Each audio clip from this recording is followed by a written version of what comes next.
बिस्मिल्लाहिर्रहमानिर्रहीम। Dear students, हम लोग आज फिज़िक्स का जो आपका सेकंड टेस्ट हुआ है, जिसमें चैप्टर नंबर फर्स्ट जो आपका मेजरमेंट्स वाला था, उसमें इंडिकेटिंग अनसर्टेनिटी का टॉपिक भी मैंने टेस्ट में लगाया था, और चैप्टर नंबर सेकंड में जो है मैंने वेक्टर एडिशन तक जो है addition of vector by rectangular components तक जो है ये टेस्ट आपके को असाइन किया था, जिसमें इंडिकेटिंग अनसर्टेनिटी पहले चैप्टर में और दूसरे चैप्टर में addition of vector by rectangular component के टॉपिक तक स्टार्ट से लेकर ये टेस्ट था। और आज इस टेस्ट के सॉल्यूशंस हम डिस्कस करने जा रहे हैं। टेस्ट मैंने आपको दिया, उम्मीद है आपने टेस्ट अच्छा किया होगा। बहरहाल अगर आपको कोई किसी क्वेश्चन में कन्फ्यूजन है, उसकी समझ नहीं आई, तो इन सॉल्यूशंस में आप उनको समझने की कोशिश कीजिए। मैं जल्दी क्वेश्चन आप अपने पास क्वेश्चन आंसर अपने पास रख लीजिए। आपके पास जो टेस्ट था उसकी अगर कॉपी है आपके पास, जैसा भी है हालत में अपने पास रख लीजिए और उसको आप देखते जाइए। तो मेरे पास जो टेस्ट है इसमें नंबर जो चल रहा था, फिज़िक्स जो है वो 11 नंबर से शुरू हुई थी, और उसमें पहला MCQ ये दिया हुआ है कि length is measured with metre ruler. यानी कि जब मीटर रूलर से लेंथ मेजर की जाती है तो आपको मीटर रूलर का लीस्ट काउंट पता होना चाहिए।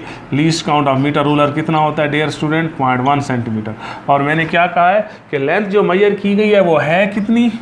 20 सेंटीमीटर मेजर की गई है। तो least count plus minus 0.1 centimetre लिख लेंगे। तो ये आपके पास इसकी, यानी कि जब आपको मीटर रूलर का जिक्र किया जाए और मेजर्ड वैल्यू दी जाए तो मेजर्ड वैल्यू के साथ ये आप खुद ब खुद लिख लेंगे।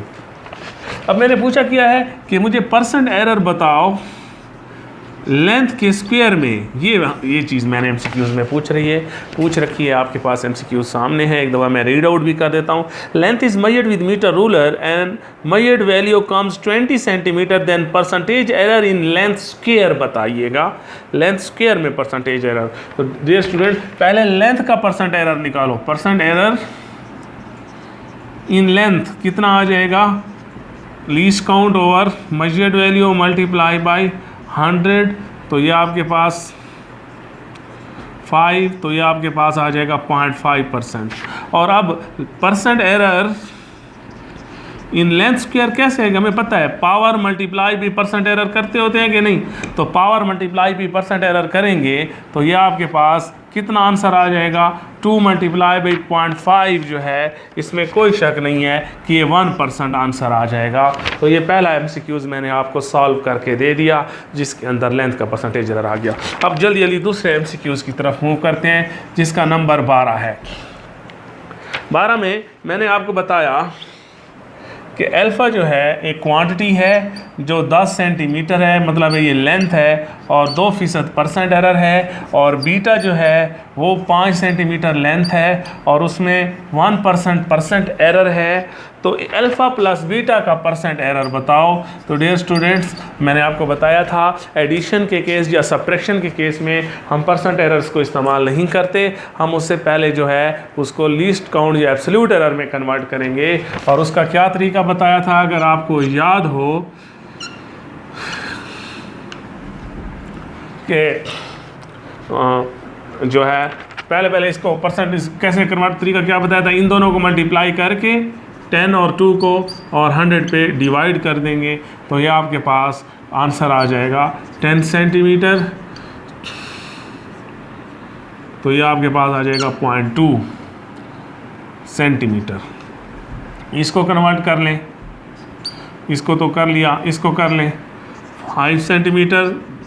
5 मल्टीप्लाई बाई 1, तो पता है परसेंटेज एरर को फ्रैक्शन एरर या एब्सोल्यूट एरर में कैसे कन्वर्ट करते हैं? मेजर्ड वैल्यू और परसेंट एरर को मल्टीप्लाई करके 100 पे डिवाइड करते हैं।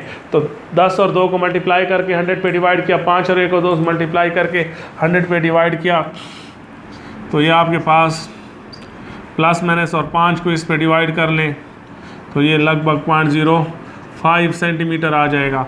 अब अल्फ़ा प्लस बीटा करें, तो अल्फ़ा प्लस बीटा परसेंट आपको पता है 5 और 10 कितना आ जाएगा 15 सेंटीमीटर, प्लस माइनस 0.2 और 0.0 कितना आ जाएगा 0.25 सेंटीमीटर, ये अल्फ़ा। अब इसका परसेंट एरर निकालें, इसका परसेंट एरर कैसे निकालेंगे, शाबाश, डायरेक्ट कर रहा हूँ, 0.25 डिवाइडेड बाई 15 ज़रब 100। तो इसको अगर आप मल्टीप्लाई कर लें तो लगभग ये आंसर आ जाता है 1.6%, राउंड ऑफ करें तो 2% आंसर आ जाएगा। आप ज़रा इसको चेक कर सकते हैं घर में। तो ये आपके पास थोड़ा सा प्रोसेस था, इसमें थोड़ा सा प्रोसेस था। एक दफ़ा इंडी टेस्ट में भी इस तरह क्वेश्चन आ चुका है कि आपको परसेंट में दिया है और परसेंट में पूछा है। तो एडिशन के केस में हम रूल सीख चुके हैं कि एडिशन के केस में पहले हम उसको एब्सोल्यूट एरर में कन्वर्ट करते हैं, पॉइंट्स में कन्वर्ट करेंगे और फिर आपस उन्हीं को ऐड करेंगे और उसका परसेंटेज एरर निकालेंगे। अगर आपको ये बात समझ नहीं आ रही तो इसका मतलब है आप पहले लेक्चर के जो पहले चैप्टर का जो लेक्चर हुआ है उसका वीडियो लेक्चर डिटेल में दोबारा देखें। बहरहाल मैंने सॉल्व करवा दिए, जो स्टूडेंट हमारे साथ लेक्चर में थे उनको समझ आ गई होगी, वैसे भी आनी चाहिए समझ। जल्दी जल्दी जाते हैं क्वेश्चन नंबर 13 पे कि x plus y is equal to z या z plus y is equal to x। तो इसमें मैंने ये पूछ रखा है कि y क्या चीज़ है। डियर स्टूडेंट, ये इक्वेशन तभी जस्टिफाइड है कि अगर मैं y की जगह नल वेक्टर पुट कर दूं, ये नल वेक्टर, इधर भी नल वेक्टर पुट कर दूं y की जगह, तो अगर आप देखें तो इसका आंसर क्या आ रहा है, x is equal to z, इसका आंसर क्या आ रहा है, z is equal to x। तो दोनों एक जैसे आंसर आ सकते हैं। लिहाजा ये इक्वेशन तभी होल्ड करती है जब y एक नल वेक्टर हो। y को नल वेक्टर पुट कर दें, आपके सामने मैंने साबित कर दिया है कि ये होल्ड कर रहा है, सेटिस्फाई हो रही है बात।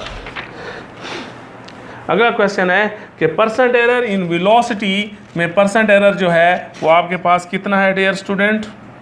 मैंने बता दिया वेलोसिटी में 4%, लेंथ में 2%, मैथ में 6%। तो परसेंट एरर जो है वेलोसिटी में बताना था, वेलोसिटी का परसेंट एरर बताना है, स्टैंडिंग वेव है। Then percent error in force 4%, length में 2% और मैथ में, फार्मूला मैंने बता दिया है FL/m, ये फार्मूला बता दिया। आपको पता है क्या तरीका कार है एडिशन के केस में, इसके मल्टीप्लिकेशन के केस में पावर आपको पता है सब की पावर 1/2 है। हमें पता है कि फोर्स का परसेंट एरर ये पावर मल्टीप्लाई बाई फोर्स का परसेंट एरर, फिर पावर मल्टीप्लाई बाई लेंथ का परसेंट एरर, फिर पावर मल्टीप्लाई बाई मैथ का परसेंट एरर। तो ये तमाम वैल्यूज़ आप पुट कर दें। हमें ये रूल हम सीख चुके हैं कि मल्टीप्लिकेशन में भी परसेंट एरर ऐड करते हैं, डिवीजन में भी परसेंट एरर ऐड करते हैं और पावर मल्टीप्लाई होती हैं। तो ये मल्टीप्लाई करते जाएं और आप सादा यहाँ जो 4 पुट करेंगे, 4 को 2 पे डिवाइड करेंगे 2% आंसर आ जाएगा, 2 को 2 पे डिवाइड करेंगे 1% आंसर आ जाएगा 1%, और 6 को 2 पे डिवाइड करेंगे तो 3% आंसर आ जाएगा, और ये 3 + 1 और कुल 6% आंसर आ जाएगा। तो ये आपके पास सी ऑप्शन इसका जवाब है। ये ऑप्शन MCQs भी कर दिया आपको। MCQ नंबर 15 में जाएं कि मैग्नीट्यूड इन YZ डायरेक्शन। ये आपके पास फोर्स मैंने दे दी है 10I, किधर चला गया, फोर्स आपको मैंने दे दी है 10I, 12J और 5K। तो YZ एक्सिस में इसको बताएं। तो डियर स्टूडेंट, YZ एक्सिस में इसकी मैग्नीट्यूड ये Y है ना, और ये Z है और ये X है। तो इस हिस्से को YZ में फोर्स को ले आए पहले, 12J और 15K। मैग्नीट्यूड निकालें, 12 का स्क्वायर 5 का स्क्वायर 5, 144, 25, 169, 13 आंसर आ जाएगा आपके पास YZ प्लेन में। ये आपको MCQs भी कर दिया आपको। ये हैरी नेक्स्ट MCQs की तरफ मूव करते हैं, जिसका नाम है डियर स्टूडेंट 16 MCQs। इसमें मैंने आपको ए वेक्टर दे दिया है -√3i और जे। और इसमें मैंने आपसे पूछ रखा है कि एंगल बताओ पॉजिटिव एक्स एक्सेस के साथ। तो पहले मैंने आपको कंपोनेंट फॉर्म में यूज़ बताया था कि जब एक वेक्टर कंपोनेंट फॉर्म में दिया गया हो तो इसका जब भी एंगल पूछते हैं तो आप टेंजेंट से हेल्प लें, tangent inverse perpendicular over base put कर लें। तो ये आपके पास माइनस डालते हैं, आपकी बात मर्जी है। तो इसका आंसर 30 डिग्री आ जाता है। ये आपको पता है टेंजेंट इनवर्स ऑफ नेगेटिव, तो ये 30 डिग्री है। क्वाड्रेंट कौन सा है? क्वाड्रेंट जिसमें x नेगेटिव और y पॉजिटिव, सेकंड क्वाड्रेंट में ये 30 डिग्री बना रहा है x एक्सेस के साथ।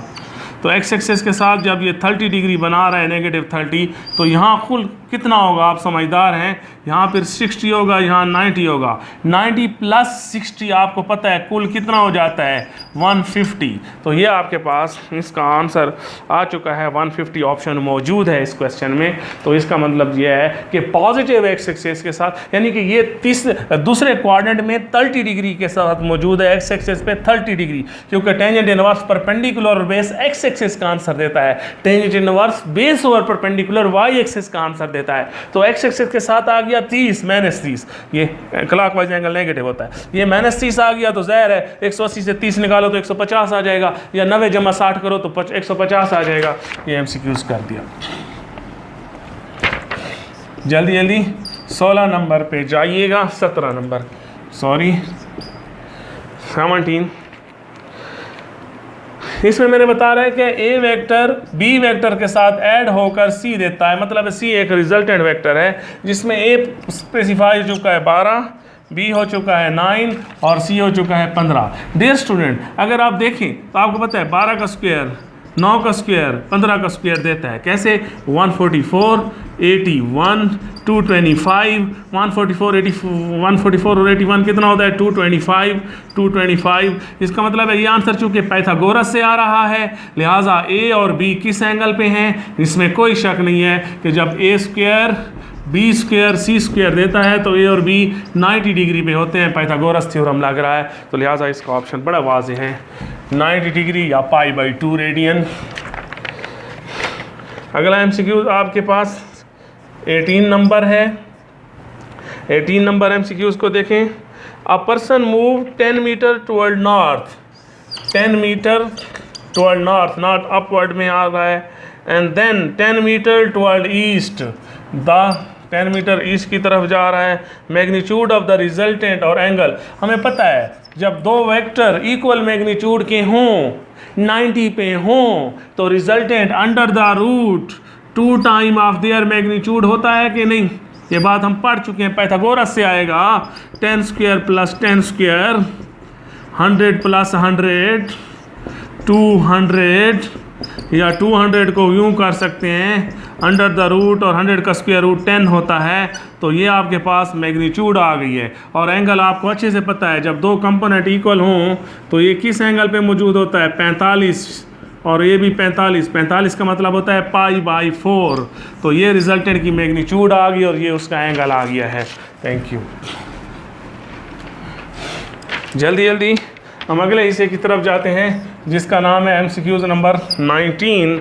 19 में मैंने पूछ रखा है angle between the vector x and with y axis. Dear student, एक एक्स वेक्टर दे रखा है मैंने, उसका नाम है 12i और 13j। तो इस एक्स एक वेक्टर और वाई, तो मैंने आपको ट्रिक समझाया था, जब आपको वेक्टर कंपोनेंट फॉर्म में अकेला दिया जाए और उसका एक्स एक्सेस का एंगल पूछे तो टेंजेंट इनवर्स परपेंडिकुलर और बेस करना, और अगर वाई एक्सेस का पूछे तो बेस ओवर परपेंडिकुलर करना, यानी कि जे वाला आई पे डिवाइड करने से आपको एक्स एक्सेस का एंगल मिलता है और आई वाला जे पे टेंजेंट इनवर्स में डिवाइड करने से आपको वाई एक्सेस वाला एंगल मिलता है। और आपके सामने 12 और ये ऑप्शन आ चुका है। नंबर 20 पे चले जाएं। Sum of the two vector is 18 and resultant is 12, यानी दो वेक्टर का सम कितना है बच्चों? 18 है और रिजल्टेंट कितना है? 12 है। और resultant is while to smaller vector, इसमें थोड़ी मिसिंग है कि resultant is perpendicular to the smaller vector, while to similar लिखा हुआ है वेक्टर देन वेक्टर आर, तो रिजल्टेंट जो है वो छोटे पे क्वेश्चन एक दो फिर से उन्हें थोड़ा प्रिंटिंग में मसला आया, इसमें इन्होंने गलती की है कि सम कितना है 18, रिजल्टेंट कितना है 12, और रिजल्टेंट छोटे वेक्टर पे परपेंडिकुलर हैं। तो वेक्टर हैं कौन कौन से, ऑप्शंस देखें, ऑप्शन मैंने बना रखे हैं जनाब 10 8 6 12 5 13 नन। डियर स्टूडेंट, अब देखो इसका सम भी 18, इसका सम भी 18, इसका सम भी, सम तो सबका 18 है, लेकिन रिजल्टेंट छोटे पे इनमें से छोटा कौन सा है, इस पे रिजल्टेंट को परपेंडिकुलर लाओ 12 को, तो ज़ाहिर है इधर फिर दूसरा 10 आएगा। तो चेक करें कि क्या 12 8 का स्क्वायर 12 का स्क्वायर 10 देता है, नहीं देता, लिहाजा ये ऑप्शन गलत है। इस केस में देखो 6 के ऊपर 12 को परपेंडिकुलर करो तो इधर फिर दूसरा 12 आएगा, तो ये भी नहीं देता। अगर आप इस ऑप्शन में देखें 5 के ऊपर 12 को परपेंडिकुलर करो और इधर 13 करो, तो ये आंसर आता है, ये 5 का स्क्वायर जमा 12 का स्क्वायर 169, और 169 का स्क्वायर रूट से 13 नहीं आता। तो लिहाजा इसका सादा टोटका ये है, इस तरह के एमसीक्यूज़ का टोटका सीख लें कि जब इस तरह एमसीक्यूज़ आए कि सम इतना है, रिजल्टेंट इतना है और रिजल्टेंट छोटे पे परपेंडिकुलर, तो आसान तरीका ये है कि रिजल्टेंट और छोटे का पाइथागोरस लिया करें, इसका स्क्वायर जमा इसका स्क्वायर इसके स्क्वायर के इक्वल आना चाहिए, नहीं आता, गलत ऑप्शन। इसका स्क्वायर इसके स्क्वायर के इक्वल आना चाहिए, नहीं आता, गलत ऑप्शन। इसका स्क्वायर इसके स्क्वायर के बराबर आता है, तो राइट ऑप्शन। ये एक ट्रिक है, आप इसको ध्यान में रखें।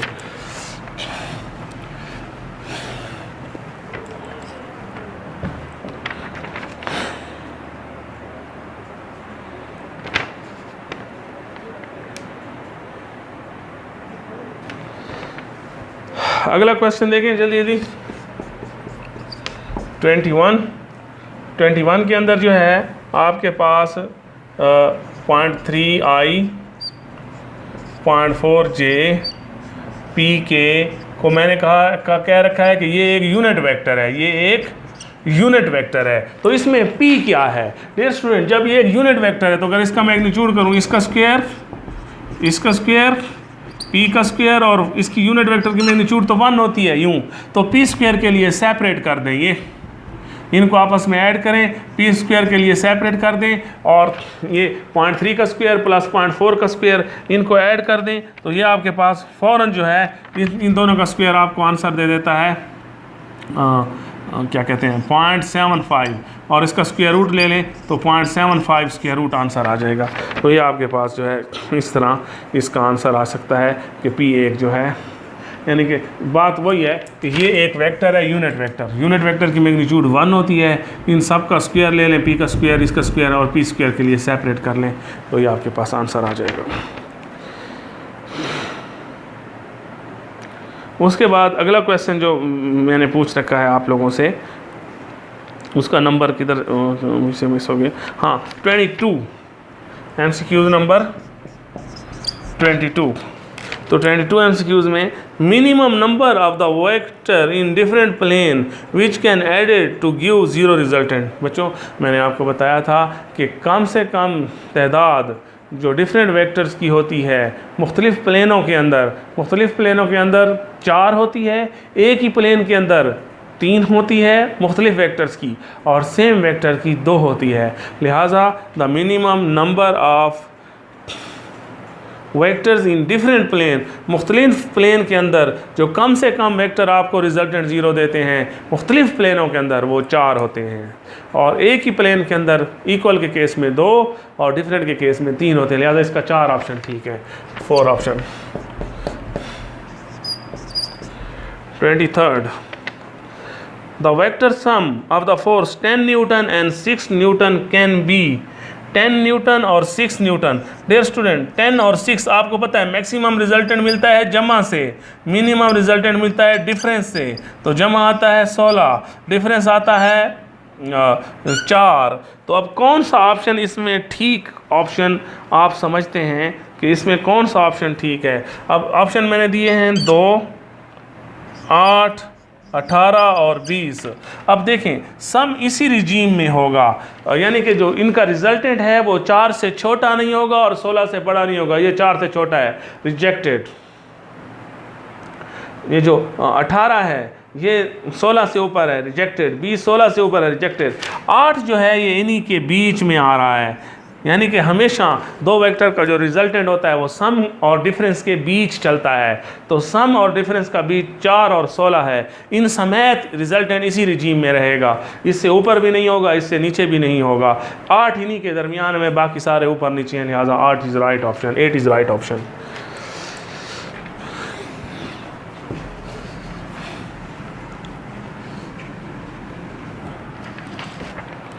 अगले क्वेश्चन की तरफ मूव कर जाते हैं।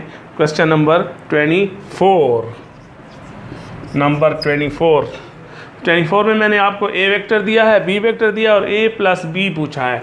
बड़ा सीधा साधा क्वेश्चन है। ए वेक्टर आपके पास कितना है 2i, बी कितना है 3j, सॉरी ए वेक्टर यही है और उसका एक कंपोनेंट था ये i, ए वेक्टर का हॉरिजॉन्टल वर्टिकल, बी वेक्टर का हॉरिजॉन्टल और वर्टिकल, और इसमें पूछ रखा है ए प्लस बी। तो जब भी वेक्टर कंपोनेंट फॉर्म में गिवन हो और रिजल्टेंट पूछे तो आई वाला आई से ऐड करते हैं और जे वाला जे से। तो 5 + 2 7i + 3 -6 -3j। मैग्नीट्यूड निकाल लें जी, इसकी मैग्नीट्यूड में ऑप्शन पूछे गए हैं। ऑप्शन पे नज़र मारें तो वो 7 का स्क्वायर -3 का स्क्वायर, तो 49 + 9, इसको आप ऐड कर दें तो यह आपके पास आंसर आ जाता है 57 अंडर दी 57 नहीं 9 + 49 58 अंडर द रूट। ये आपके पास फटाफट आंसर आ गया है। तो इसके बाद जो है अगली कहानी जो आपके साथ मैं डिस्कस कर रहा हूँ, इसके बाद नेक्स्ट MCQs है। MCQs नंबर 25 में पूछा है P - Q is P + Q। Dear student, ये बात मैं आपको क्लास में डिस्कस कर चुका हूँ, आप वीडियो लेक्चर देख सकते हैं। P - Q P + Q तब देता है, यानी कि वेक्टर का सम जो है उसके वेक्टर का डिफरेंस उसके सम के इक्वल तब आता है जब वो 180 पर हों। यानी दो वेक्टर जब 180 पर हों, अपोजिट हों P और Q, और आप उनको माइनस करें तो माइनस करने पे आपको पता है दूसरे वेक्टर को आप माइनस देंगे, माइनस साइन जो ही हासिल करेगा ये भी रिवर्स हो जाएगा। आप देखो वेक्टर का डिफरेंस उनके सम के इक्वल आता है, लिहाजा 180 एंगल है। इसको मैं दूसरे तरीके से क्लास में प्रूफ भी कर सकता हूँ, कर चुका हूँ, आप उसको उधर देखें। 26 फोर्स, एक आपको मैंने फोर्स दे रखी है, फर्ज करें F1, उसका नाम लिखता हूँ 2i 3j और k, एक फोर्स दे रखी है। एक दूसरी फोर्स दे रखी है, उसका नाम है i + j + k, ये दो फोर्सेस दे रखी हैं। तो इसमें magnitude of the force acting on body यानी रिजल्टेंट पूछा है। Dear student, once again component form में रिजल्टेंट कैसे निकालोगे? i वाला i से ऐड करो, j वाला j से ऐड करो, k वाला k से ऐड करो। देखिए 1 + 2 + 1 जो है 3 हो जाएगा, 3 + 1 4 हो जाएगा, 1 + 1 2 आ जाएगा। अब इसकी मैग्नीट्यूड निकालें, सिंपल है।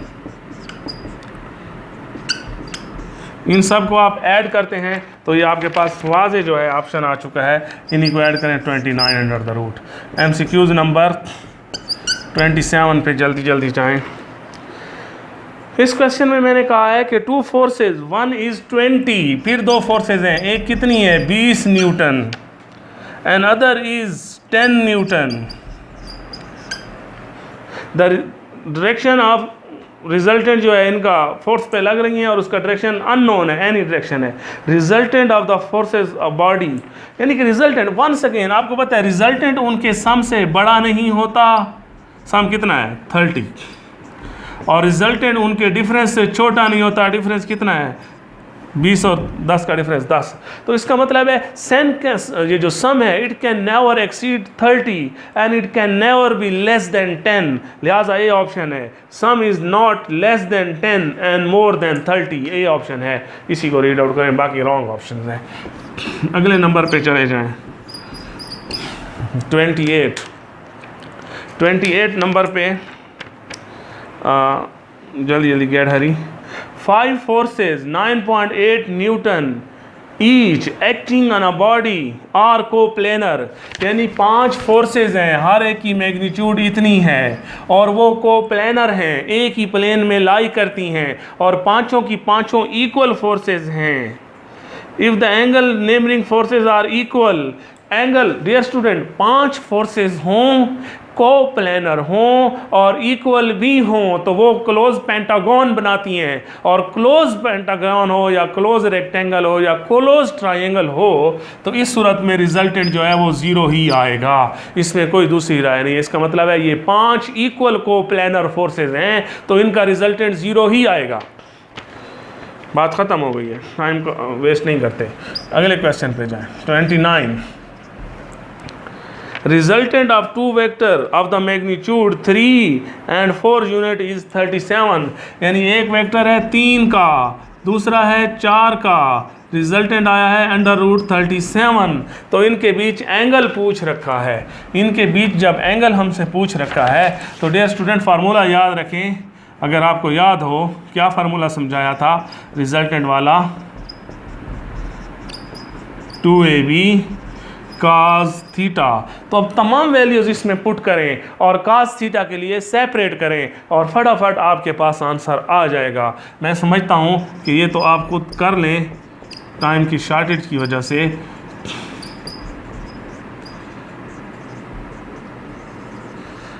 तो ये बड़ी आसान सी बात है, स्क्वायर रूट कैंसिल हो जाएगा, ये 37 हो जाएगा, ये 9, ये 16, 24 cos थीटा, तो ये 37 से ये 16, 25 माइनस कर लें,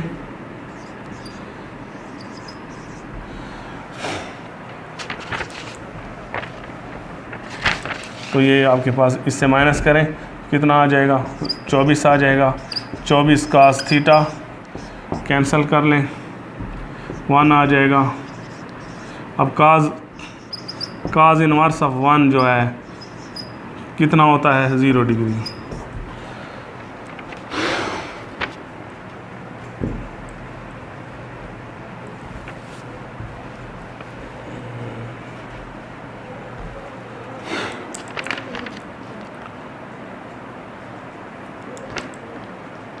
अगला क्वेश्चन देखें,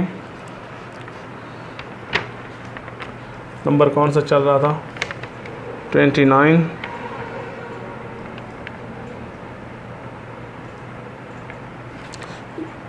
इसको एक दफ़ा फिर आप अगर देख सकते हैं तो इसको मुझे फिर आंसर में थोड़ा शक नज़र आ रहा है। क्वेश्चन नंबर 29, यकीन मेरी गलती है, मैंने क्या कहा है 29 क्वेश्चन में कि एक वेक्टर 3 का है, दूसरा वेक्टर 4 का है, रिजल्टेंट √3 है, रिजल्टेंट √37 है।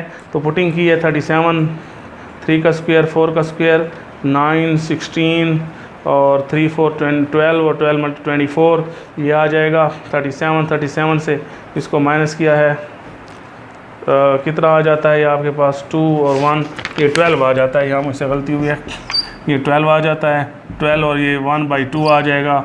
cos inverse of 1/2 60 degree answer आ जाएगा, थोड़ा जल्दी में किया है तो यहाँ 12 आता है ना, 24 नहीं आता, तो 12 और हाफ हो जाएगा और ये हो गया। अगला क्वेश्चन, नंबर चल रहा है जनाब आपके साथ 30 नंबर पे देखें। One of the rectangular component of velocity 6 kilometre per hour, यानी कि वेलोसिटी जो है कितनी है, one of the rectangular component of the velocity 60 kilometre per hour velocity है और उसका एक रेक्टेंगुलर कंपोनेंट जो है वो आपके पास x कह दें या y कह दें, वो 30 किलोमीटर पर आवर है। तो दूसरा बताओ। तो डियर स्टूडेंट रेक्टेंगुलर कंपोनेंट्स हैं तो एक x है एक y है, तो ये पाइथागोरस थ्योरम लगेगा। अब ये 60 है, एक कंपोनेंट 30 है, तो दूसरा के लिए सेपरेट करना आपके लिए बिल्कुल भी मुश्किल नहीं है। तो 60 कितना आता है 3600, इसको इधर आके माइनस कर लें 900, तो ये आपके पास इनको आपस में डिफरेंट कर लें, स्क्वायर रूट ले लें, तो फटाफट जो है आपके पास आंसर इस तरह आ जाएगा 30 और अंडर द रूट 3, इसके लिए सेपरेट करके स्क्वायर रूट ले लें दोनों तरफ, ये आंसर आ जाएगा। इस क्वेश्चन को समझिए एक सेकंड के लिए, फिर बता दूं कि वेलोसिटी है 60, एक कंपोनेंट है 30, तो दूसरा बताओ रेक्टेंगुलर कंपोनेंट है तो एक 30 है, एक बताना है और खुद वेलोसिटी है तो वी वाई स्क्वायर के लिए सेपरेट करना है, ये आंसर आ जाएगा। 31 पे जाइएगा, 31 पे two forces each of magnitude F have resultant F the angle between, ये बड़ी डिटेल में डिस्कस कर चुका हूँ कि दो फोर्सेज एफ हों, रिजल्टेंट भी एफ हो, दो फोर्सेज इक्वल हों, रिजल्टेंट भी उन्हीं के इक्वल हो, तो ये 120 एंगल पर होती हैं। तो ये डिस्कस कर चुके हैं हम अपने लेक्चर में, उसी को विजिट करें। 32 each component of vector a making equal angle with x y and z. Dear student, जब एक वेक्टर एक्स वाई और जेड में इक्वल एंगल बना रहा हो, यानी कि हॉरिजॉन्टल कंपोनेंट भी उतना हो, वर्टिकल कंपोनेंट भी उतना हो, तो इस सूरत में जो है equal angle with x y and z is, तो वो वेक्टर फिर कितना हो सकता है, a by under the root 3 होगा कि तीन वेक्टर की इक्वल कंपोनेंट हों, a भी उतना हो, b भी उतना हो, c भी उतना हो, और जो है तीनों कंपोनेंट इक्वल हों, ईच कंपोनेंट ऑफ वेक्टर में equal angle with x axis, y axis and z axis, यानी कि एक्स एक्सेस पे भी उतना एंगल बनाए, वाई एक्सेस पे भी उतना एंगल बनाए, जेड एक्सेस पे भी उतना एंगल बनाए, तो ऐसा वेक्टर जो है उसकी वो होगा कितना, क्या उस ईच कंपोनेंट की मैग्नीट्यूड कितनी होगी, तो इस वेक्टर में ईच कंपोनेंट की मैग्नीट्यूड जो है वो अंडर द रूट 3 हो जाएगी, क्योंकि अंडर द रूट 3 में अगर आप पुटिंग करते हैं, कंपोनेंट्स इक्वल रखते हैं, इसका इसका इसका, तो इसका स्क्वायर रूट हटाएं, A square by 3, A square by 3, A square by 3, तो 3 एलसीएम ले लें तो वही ए वापस आ जाएगा कि नहीं आ जाएगा। तो ये अगर वेक्टर, यानी कि अगर एक वेक्टर है एक्स वाई जेड प्लेन में, अगर उसकी मैग्नीट्यूड, अगर वो तीनों एक्सेस के साथ इक्वल एंगल बनाना चाहता है, तो फिर हर कंपोनेंट की मैग्नीट्यूड कितनी होगी, a बाई अंडर रूट 3 होगी। अगला question, the maximum value of two vector p and q, जाहिर है मैक्सिमम वैल्यू हमेशा p एंड q की p प्लस q होती है और मिनिमम p माइनस q होती है, तो ये नंबर आपके पास 33 क्लियर हो गया, मैक्सिमम उनका सम के बराबर होता है। अगले अच्छा, अब एमसीक्यूज नंबर 34 को देखिए, एमसीक्यूज नंबर 34, एमसीक्यूज नंबर 34 जो है उसमें क्या है कि resultant of two forces make angle 30 degree and 60 degree with them, यानी कि रिजल्टेंट 30 और 60 बना रहा है, तो रिजल्टेंट 30 और 60 बना रहा है, तो इसका मतलब है 30 जमा 60 कितना होता है 90, इसका मतलब है रिजल्टेंट फिर जो है फोर्स के साथ कौन सा एंगल बना रहा है डियर स्टूडेंट, यानी F1 फोर्स के साथ और F2 के साथ, वो इसका मतलब यह है कि रिजल्टेंट जो है वो मिलाकर फोर्सेस यानी कि 30 और जो क्या कहते हैं 60 और 30 जो है कुल 90 होती है, तो इसका मतलब है यहाँ राइट एंगल ट्रायंगल का केस है, रिजल्टेंट उस सेंस में राइट एंगल ट्रायंगल के हिसाब से चल रहा है, ये रिजल्टेंट फोर्स इधर है और उसकी मैग्नीट्यूड उसने दे दिया, रिजल्टेंट 40 न्यूटन का है, 40 न्यूटन का है, और रिजल्टेंट जो है वो 30 और 60 पर है, तो 30 और 60 से ये मुराद है कि 30 और 60 का मतलब है जो फाइनल फोर्स है उसके हिसाब से रिजल्टेंट लिया जाता है, रिजल्टेंट 60 डिग्री पर है, 30 जमा 60 कितना होता है 90, यानी 30 और 60 मिलाकर 90, तो ये दोनों फोर्सेस आपस में 90 पर है, राइट एंगल ट्रायंगल है, और रिजल्टेंट 60 के हिसाब से एमसीक्यू नंबर 34 आपके पास मौजूद है, उसको देख लें, इसको समझा रहा हूँ आप लोगों को। तो मैंने आपको एक रिजल्टेंट के केस में एंगल फार्मूला बताया था कि रिजल्टेंट का एंगल जो होता है वो किस चीज के इक्वल होता है, अगर आपको याद हो, F1 sin theta F1 plus F2 cos theta, इस हिसाब से मैंने आपको रिजल्टेंट। अब टेंजेंट में क्या डालेंगे, टेंजेंट में रिजल्टेंट कितने पे है 60 पे है, F1 और ये म्यूचुअल एंगल होता है, थीटा म्यूचुअल एंगल होता है, ये वाला है, तो F1 म्यूचुअल एंगल कितना है 90 और F1 F2 cos 90 पे हो जाता है 0 और sin 90 पे हो जाता है 1, तो ये कितना मतलब, और sin 60 पे कितना टेंजेंट जो है, टेंजेंट 60 पे कितना हो जाता है डियर स्टूडेंट अंडर रूट 3, तो ऊपर बन जाएगा F1, नीचे बन जाएगा F2, तो F1 कितने के इक्वल हो गया है? Under root 3 time of F2। F1 under root 3 time of F2 के इक्वल आ चुका है। अब जो है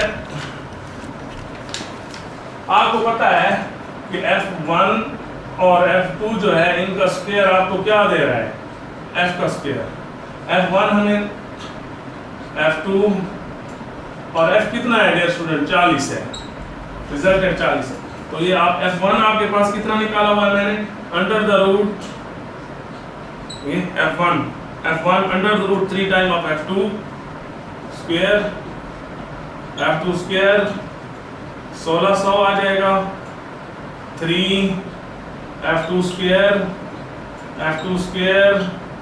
1600, तो ये आ जाएगा 4 F2 स्क्वायर 1600।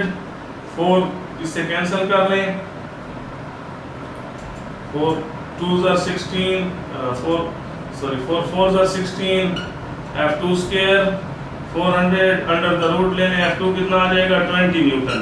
स्क्वायर रूट लेने से F2 20 न्यूटन आ गया। अब F2 20 न्यूटन आ गया है तो F1 कितना है डियर स्टूडेंट?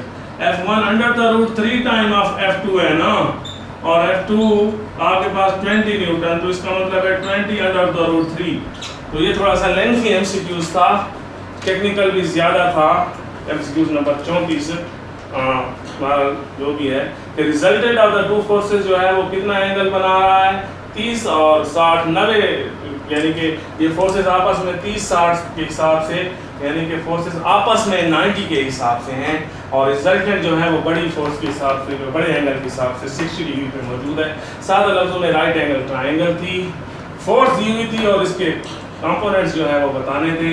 और फोर्स के कंपोनेंट्स एक मैंने लंबा चौड़ा फार्मूला बनाया और उस फार्मूला बताया था पहले भी लेक्चर के दौरान।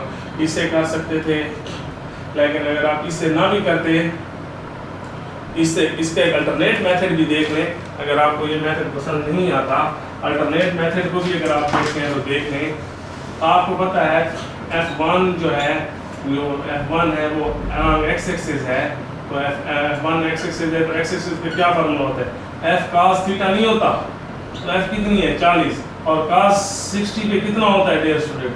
cos 60 पे आपको अच्छे से पता है 1/2 होता है, तो F1 20 न्यूटन यहाँ से भी आ जाएगा। F1 हॉरिजॉन्टल कंपोनेंट है ना, हॉरिजॉन्टल कंपोनेंट, और F2 जो है वो आपके पास क्या हो जाएगा? F2 वर्टिकल कंपोनेंट है ना, F1 जो है वो हॉरिजॉन्टल कंपोनेंट है। तो sin 60, तो F ये जो 20 आ जाएगा, और sin 60 पे कितना होता है? अंडर रूट 3/2, F 20 नहीं है 40 है, तो ये 20 अंडर द रूट 3। ये और सिंपल तरीका है, इतने बड़े मेथड से भी सॉल्व किया है, तो मुझे अभी खुद ध्यान में आइडिया आया कि इस तरीके से करने से और भी अच्छा हो जाएगा कि F1 हॉरिजॉन्टल कंपोनेंट है, cos में पुट करें, F2 जो है वो वर्टिकल कंपोनेंट है, उसको साइन में पुट करें, और 20 और अंडर रूट 20 ऑप्शन आ जाएंगे। तो इस क्वेश्चन का राइट ऑप्शन है 20 under root 3 time of 20, option number C. ये एमसीक्यू थोड़ा सा लेंथी था, करवा दिया। उसके बाद अगले एमसीक्यूज की तरफ मूव करते हैं। 35 एमसीक्यूज की तरफ मूव करते हैं।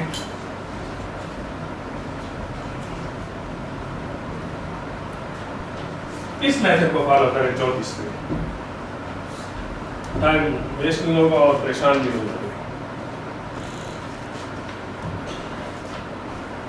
एमसीक्यू नंबर 36 एमसीक्यूज को देखिए। कहा गया है कि A जमा plus B is equal to C, यानी A B से C एक रिजल्टेंट है। A कितना दिया गया है dear student? Under the root 3। B कितना दिया गया है? Under the root 3।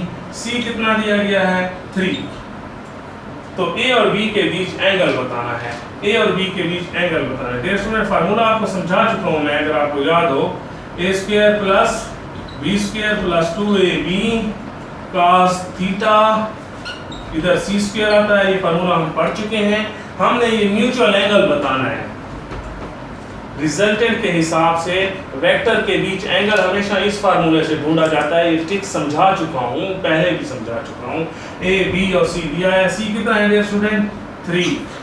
ए कितना है अंडर द रूट 3, बी कितना है under the root 3, A under the root 3, B under the root 3, cos theta ढूंढना है तो 9 3 3 अंडर द रूट कैंसिल हो के 3 आ जाएगा, cos थीटा 9 6 6 cos थीटा 6 9 से माइनस कर लें 6 cos थीटा 9 से 6 निकालें 3 6 cos theta 3/6 cos theta 1/2 cos theta theta is equal to cos inverse of 1/2 60 degree. 3/6 1/2 आता है ना, तो ये आपके पास कहानी समझ आ चुकी है आपको कि जो है वो यही है जो आपको आज फार्मूला समझा दिया है कि ए वेक्टर यानी कि दो वेक्टर और रिजल्टेंट दिया हो तो एंगल निकालने के लिए square plus B square plus 2ab cos theta वाला formula is equal to resultant square से कर लें, हो गया।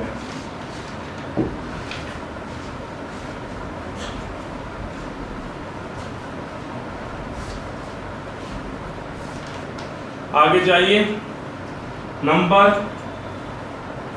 37, टू फोर्सेस 8 न्यूटन दूसरी 12 newton act at 120 degree 120 degree पे एक्ट कर रही हैं। Third force required to keep equilibrium. Dear student, जब आपको फोर्सेस और एंगल दिया हुआ और उनसे निकालने रिजल्टेंट और उतनी ही मैग्नीट्यूड का रिजल्टेंट अगर अपोजिट डायरेक्शन में उसी रिजल्टेंट के बराबर फोर्स अपोजिट डायरेक्शन में लगाएं तो सिस्टम इक्विलिब्रियम में आ जाता है। ये रूल है, कल के लेक्चर में मैंने बताया भी है कि ये आपके पास जब कुछ फोर्सेस हैं उनसे रिजल्टेंट निकालें और रिजल्टेंट के बराबर आप जब उस ऑब्जेक्ट पे अपोजिट डायरेक्शन में फोर्स लगाएं तो सिस्टम बैलेंस हो जाता है। तो रिजल्टेंट ढूंढने वही आंसर होगा। रिजल्टेंट का क्या फार्मूला है आपके पास, F1 squared F2 squared 2 F1 F2 cos 120 सब कुछ दे रखा है, रिजल्टेंट ढूंढे तो 8 का स्क्वायर 12 का स्क्वायर 8 12 cos 120 पे -1/2 होता है 64 144 नेगेटिव हाफ से हाफ कैंसिल कर लें 84 इनको आपस में सिंप्लीफाई कर लें। सिंप्लीफाई करने के बाद आप मजीद सिंप्लीफाई करेंगे तो 4/7 आंसर आ जाएगा न्यूटन में। इसको आप खुद माइनस कर लें तो ये 37 एमसीक्यूज करवा दिया। नंबर 38 पे आ जाए। The maximum and minimum resultant of two forces is in the ratio। अच्छा, इस एमसीक्यूज में प्रिंट का मसला है। एमसीक्यूज नंबर 38 अगर आप देखें तो उसमें मैंने रेशो में उसने गलती से एंड रेशो 3 क्या कहते हैं 3 कर दिए, ये असल में 7:3। इस क्वेश्चन को समझें कि मैक्सिमम और मिनिमम रिजल्टेंट जो है दो फोर्सेस का, यानी मैक्सिमम रिजल्टेंट कितना है 7 में रेशो में और मिनिमम रिजल्टेंट कितने में है 3 में है। मैक्सिमम 7 जवाब आता है और मिनिमम 3 जवाब आता है, तो वो फोर्सेस कौन सी फोर्सेस हो सकती हैं। तो आप रेशो को देखें 4:1 एक ऑप्शन है, 5:2 दूसरा ऑप्शन है, √3:7 सी ऑप्शन है, 49:। अब आप देखें मैक्सिमम और मिनिमम कैसे निकालते हैं। इनको ऐड करें ये जवाब आए और इनको माइनस करें ये जवाब आए, तो इनको ऐड करने से 5 आता है, माइनस करने से 3 आता है। 5 3 तो नहीं, इनको ऐड करने से 7 आता है और माइनस करने से 3 आता है। देखो ये जवाब है। रेशो वाले एमसीक्यूज कैसे करेंगे कि आपको रिजल्टेंट की मैक्सिमम रिजल्टेंट और मिनिमम की रेशो पूछियो और खुद फोर्सेस दरियाफ्त करें। तो फोर्सेस दरियाफ्त करें तो एक दफ़ा जमा करने से पहली रेशो आनी चाहिए और माइनस करने से दूसरी। तो इस ऑप्शन को देखिए, बाकी किसी में भी ऐसा नहीं हो रहा। इनके ऐड से ये नहीं, डिफरेंस से ये नहीं आ रहा, ऐड से ये नहीं, डिफरेंस इनके ऐड से 7 आ रहा है और डिफरेंस से 3 आ रहा है। लिहाजा ये राइट ऑप्शन है। ए बी सी और डी जो है वो राइट ऑप्शन है। एमसीक्यूज नंबर 39 को देखिएगा। ये भी उसी तरह एमसीक्यूज है कि मैक्सिमम रेशियो जो है वो कितनी है डियर स्टूडेंट, 3:1 है। मैक्सिमम 3 और मिनिमम रिजल्टेंट की रेशियो कितनी है, 1 है। क्वेश्चन की स्टेटमेंट यही है, the ratio of the maximum and minimum magnitude of the resultant of the two vector a and b, vector a का जो मैक्सिमम रिजल्टेंट आता है, यानी एक वेक्टर a है और एक b है, तो उनकी मैक्सिमम रिजल्टेंट के ये जवाब आया, मैक्सिमम मतलब a प्लस b का ये आया और a माइनस b का, तो वो है कौन से, कह रहा है कि a और b किस तरह रिलेटेड है। a जो है वो आपके पास रेशो में पहले ऑप्शन में b है, और a जो है रेशो में दूसरे ऑप्शन के साथ 2b है, और तीसरे ऑप्शन में a जो है वो 3b है, चौथे में a जो है वो 4b है। तो डियर स्टूडेंट आप चेक करें इनके सम से a, यानी कि अगर ये भी 1 हो और ये भी 1 हो तो 1 + 1 से कितना आता है 2, और 1 - 1 से कितना आता है 0, तो ये तो नहीं होता। इस ऑप्शन में देखो 1 + 3 से बड़ा जवाब कितना आता है 4, तो 4 तो यहाँ नहीं है, और माइनस से 2 नहीं है। इसको अगर आप देखो ऐड करने से कितना आंसर आता है, 1 और 2 को ऐड करने से कितना आंसर आता है 3, और माइनस करने से कितना आंसर आता है 1, तो ये राइट ऑप्शन ये है। वही बात है कि रिजल्टेंट की मैक्सिमम और मिनिमम वैल्यू दी हुई है रेशो में, तो फोर्सेस कौन सी हैं, तो फोर्सेस जमा करने से पहला जवाब आना चाहिए और माइनस से दूसरा आना चाहिए। तो ये आपके पास ये कहानी आपके सामने आ चुकी है, लिहाजा इसका ऑप्शन जो है आपके सामने बी ऑप्शन है। इसका ये ए था, ये बी था, ये सी और ये डी, ये हो गया। आखिरी एमसीक्यू देखिएगा,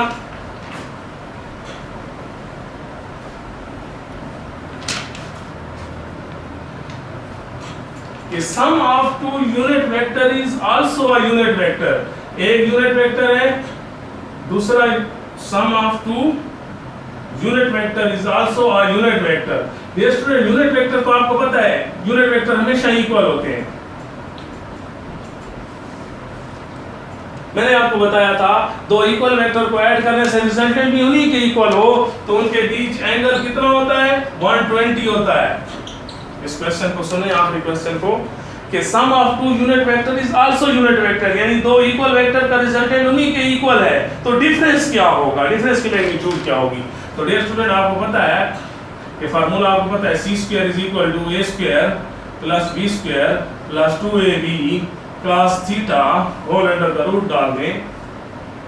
डिफरेंस है ना, ये माइनस अगर डालें, यहाँ मैं अगर प्लस डालते तो ये सम आता, डिफरेंस डालते तो ये माइनस आएगा कि नहीं।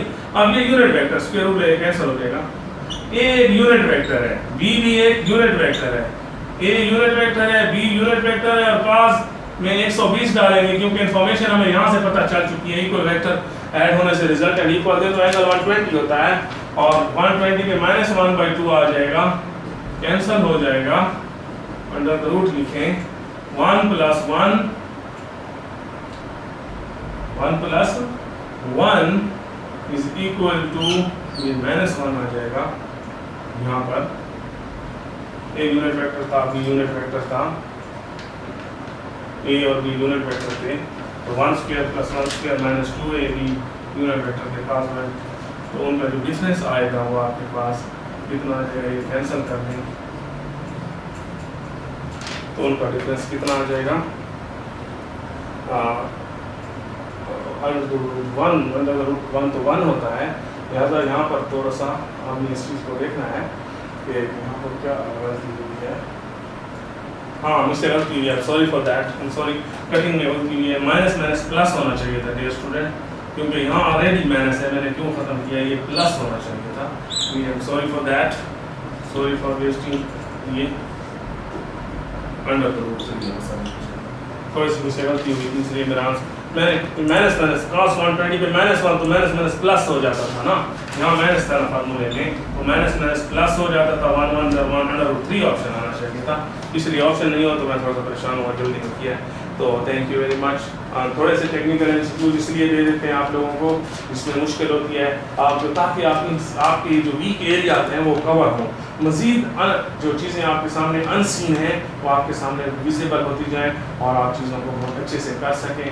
आप ज़ाहिरी बात है कॉम्पीट करना है, पूरे जो है प्रॉमिस में कंपटीशन है, तो वही लोग कम्पीट करेंगे जो ज़्यादा चीज़ें जानते होंगे, जिनका हार्ड वर्क सबसे ज़्यादा होगा। जो लोग काम से जी चुराएंगे, जो लोग कहेंगे ये चीज़ इंपॉर्टेंट नहीं है, वो नहीं है, पिछले पास पेपर को देखो तो अभी जो एमसीक्यूज़ करवाया है इससे 38 वाला एमसीक्यू इसी तरह एमसीक्यू भी टेस्ट में आ चुका है। तो उस स्टूडेंट कहते हैं ये तो आउट ऑफ कोर्स, लेकिन जी ये है वो है, ये आउट ऑफ कोर्स नहीं है, आपके कोर्स का हिस्सा है, ये टेस्ट है, ये कॉम्पिटिटिव एग्जाम है, तो उसी हिसाब से कोई एमसीक्यूज़ भी आ सकता है। तो अपने आप को बहुत अच्छे से तैयार करें ताकि आपका फ़ायदा हो। Thank you very much.